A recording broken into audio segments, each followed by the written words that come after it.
10 minut. Na gospodarski zbornici pozdravljajo napoved, da bo država letalskim prevoznikom, ki bodo vzpostavili povezave med ljubljanskim, mariborskim oziroma portoroškim letališčem ter prednostno izbranimi mesti v tujini, pokrila polovico letaliških pristojbin.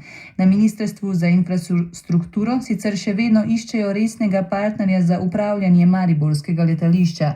Že drugič so podaljšali razpis za podelitev koncesije za izvajanje storitev obratovanja letališča Edvarda Rusjana Maribor, objavljen konec prejšnjega leta. Tudi tokrat so, kot so pojasnili, to storili na prošnjo interesentov, ki imajo za prijavo čas do 25. marca. Lidija Cokan. Mariborsko letališče že 3 leta in pol, vse od odhoda kitajskega podjetja SHS Aviation, upravlja državna družba DRI Upravljanje investicij.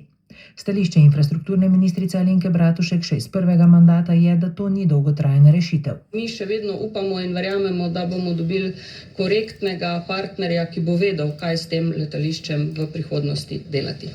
O tem, koliko je interesentov za upravljanje letališča, na ministrstvu še ne želijo govoriti. Zaradi dodatnih vprašanj pa so se odločili za drugo podaljšanje razpisa. Je pa po podatkih o lobističnih stikih podjetje Sidron jeseni ministrstvu predstavilo idejo o možnosti vzpostavitve centra za vzdrževanje letal, kasneje pa tudi letalske šole za letalske mehanike in vzdrževalce letal.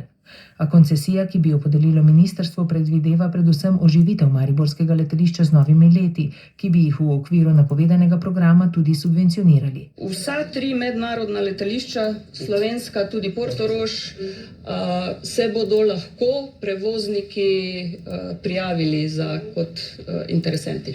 Tega, da je državni prostorski načrt za mariborsko letališče že več let v sprejemanju, ministrica Bratušek ne vidi kot oviro pri oživitvi letališča. Letališče Maribor ima že danes možnosti pristajanja in odletanja pravzaprav vseh primerljivih letal, ki pristajajo in vzletajo iz letališča Ljubljana. Na sodišču pa še vedno potekajo sodni spori med državo in nekdanjimi kitajskimi najemniki letališča, ki državi med drugim oporekajo služnostno pravico na zemljiščih v njihovi lasti. Sinoči se je